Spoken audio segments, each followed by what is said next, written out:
Bonjour, mesdames et messieurs et mesdemoiselles. Les bombardements aériens de l'armée russe continuent toujours sur les différentes localités de l'Ukraine, notamment la ville de Kharkiv, mais aussi la ville de Kiev, qui enregistre toujours des dégâts. Et ça inquiète les Occidentaux. Ça inquiète les Occidentaux, mais ils ne veulent pas faire davantage de livraison. D'ailleurs, M. Zelensky est remonté au créneau, parce qu'il était monté au créneau, mais il est remonté encore au créneau. Il fait plus de demandes.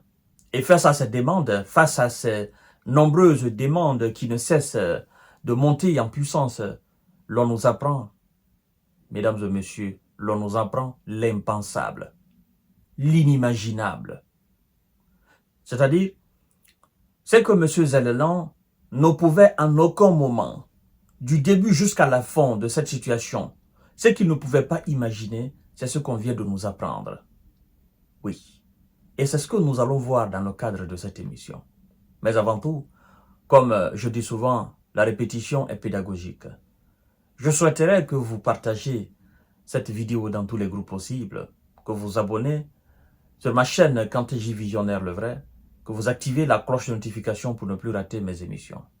Et comme je ne cesse de le dire, chacune de vos actions contribue au développement de notre chaîne YouTube. Et le but, c'est d'atteindre le million de personnes, mais aussi atteindre le million d'abonnés pour atteindre le million de personnes.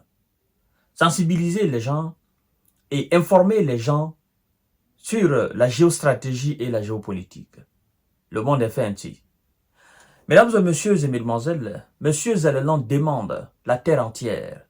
Il demande toutes les forces terrestres, pas seulement les forces occidentales terrestres, mais il demande toutes les forces terrestres, mais aussi il demande un très grand courage de la part de ses alliés pour qu'ils puissent livrer à l'Ukraine tout ce qu'elle a besoin, dit-il, pour se défendre face à ce qu'il appelle la terreur russe. Parce que lui, quand il envoie des drones, lui, quand il cible des cibles sur le territoire russe, lui, quand il fait ses incursions, lui, quand il envoie des missiles parfois dans des endroits où il n'y a même pas d'action militaire, on ne qualifie pas cela de terreau. On ne qualifie pas cela de terreur. On estime que ça, c'est de la légitime défense. Par contre, quand de l'autre côté, on réplique avec de la vigueur, on réplique avec du poids, avec de la puissance, chez M. Zelensky, cela est vu comme une terreur.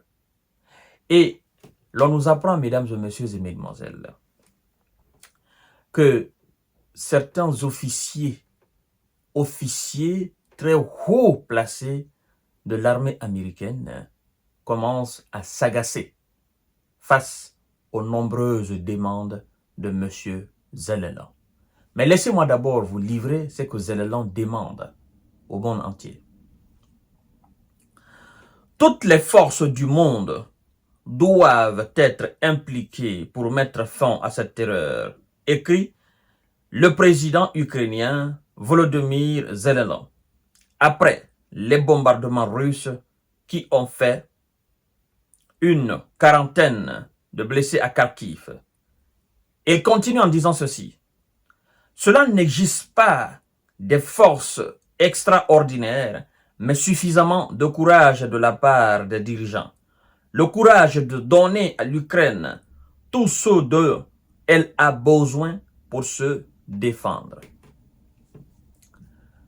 Il veut une mobilisation de toutes les forces terrestres de ce monde contre la Russie. Il veut surtout que ses alliés aient du courage. Le courage, il dit qu'il ne demande pas de forces extraordinaires. Mais lorsque vous demandez toutes les forces de cette planète Terre contre la Russie, ça dépasse de l'extraordinarité. Oui, parce que vous n'êtes pas sans savoir que toutes ces forces, il y a des armes nucléaires. Et quand ces armes entreront en action, même les extraterrestres alors vont se chercher. Ils ne sont pas sur cette terre parce qu'on dit extraterrestres. Ben, ils vont se chercher, qu'ils soient dans le ciel. Mais à partir du moment où ils sont dans notre planète Terre, terre ou ciel, ils vont se chercher. Parce que l'utilisation de ces armes ne laissera personne sur cette planète Terre. C'est ça, M. Zelela. Et quand il dit, il faut du courage à nos alliés, il faut qu'ils prennent leur courage à bras le corps, de donner à l'Ukraine tout ce dont elle a besoin pour se défendre. C'est là, ces officiers qui ont témoigné dans l'anonymat, qui ont passé l'interview dans l'anonymat, c'est là ils entrent en jeu. Disent, mais Zelela, il est devenu trop demandeur. Et ce n'est pas la première fois que des officiers américains disent cela. Ce n'est pas même la première fois que des officiers occidentaux disent cela.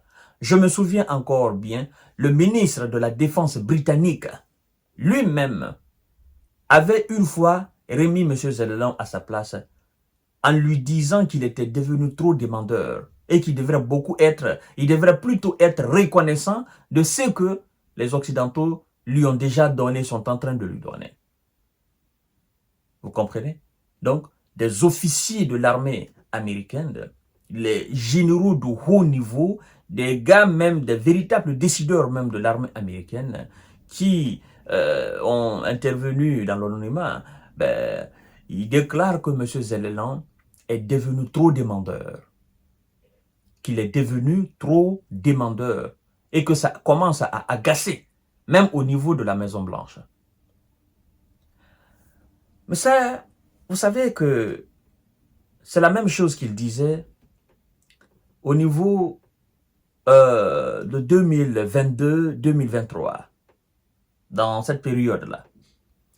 Il demandait des missiles nucléaires même allemands. Oui, des missiles nucléaires allemands, des sous-marins nucléaires allemands. Zelela a demandé.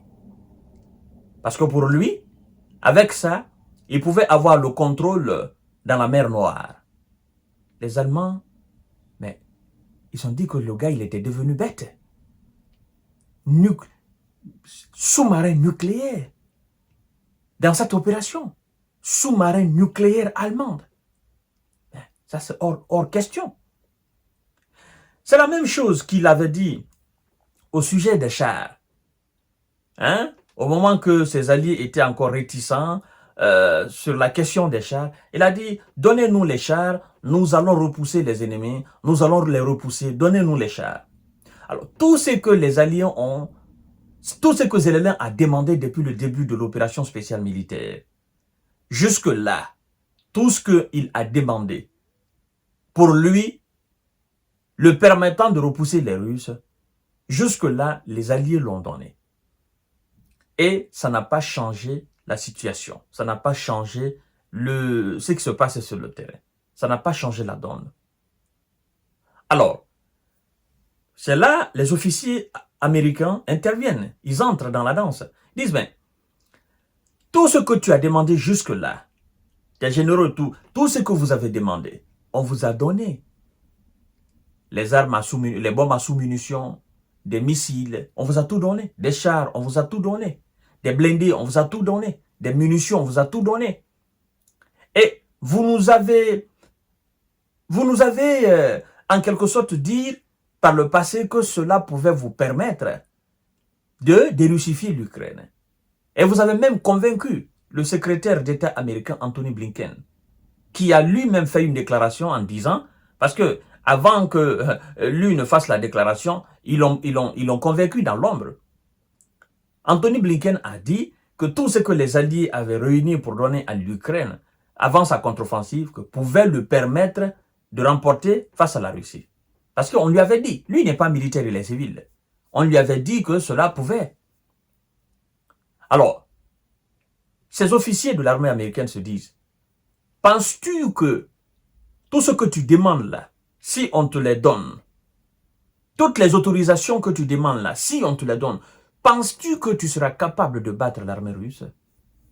C'est faux, tu ne seras pas capable.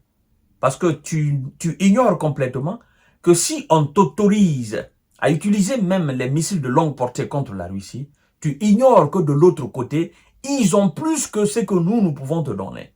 Parce que eux, ils fabriquent, ils en ont à gogo, ils en ont dans leur stock. Ils sont passés en économie de guerre. Et nous, on n'est pas passé en économie de guerre. Ils sont déjà très bien installés dans cette guerre d'usure. Tu fais un, tu envoies un, ils t'envoient 10. Tu envoies 10, ils envoient 100. Tu envoies 100, ils t'envoient 1000. Tu envoies 1000, ils t'envoient 1 million. Tu penses que, même si nous, Américains, on te donne aujourd'hui l'autorisation de frapper sur le sol russe, tu penses que ça va te permettre de l'emporter? Ça, c'est de l'illusion. Voilà un peu ce que ces officiers de l'armée américaine sont en train de marmonner dans l'ombre. Et voilà un peu la raison pour laquelle ils ne veulent plus vraiment donner des capacités énormes. Parce qu'ils comprennent que donner davantage de capacités énormes, ben, ça pousse la Russie à déployer plus de capacités énormes sur le terrain et à détruire complètement l'Ukraine. Et c'est-à-dire envenimer la situation davantage. Donc, voilà, mesdames et messieurs, là où nous en sommes aujourd'hui, ce mardi 3 septembre 2024. Alors, je vous donne rendez-vous à tout à l'heure pour notre série d'informations de décortiquage. Partagez la vidéo dans tous les groupes possibles. Ça commence à sentir, ça commence à se tendre. Oui, c'est ça la vérité.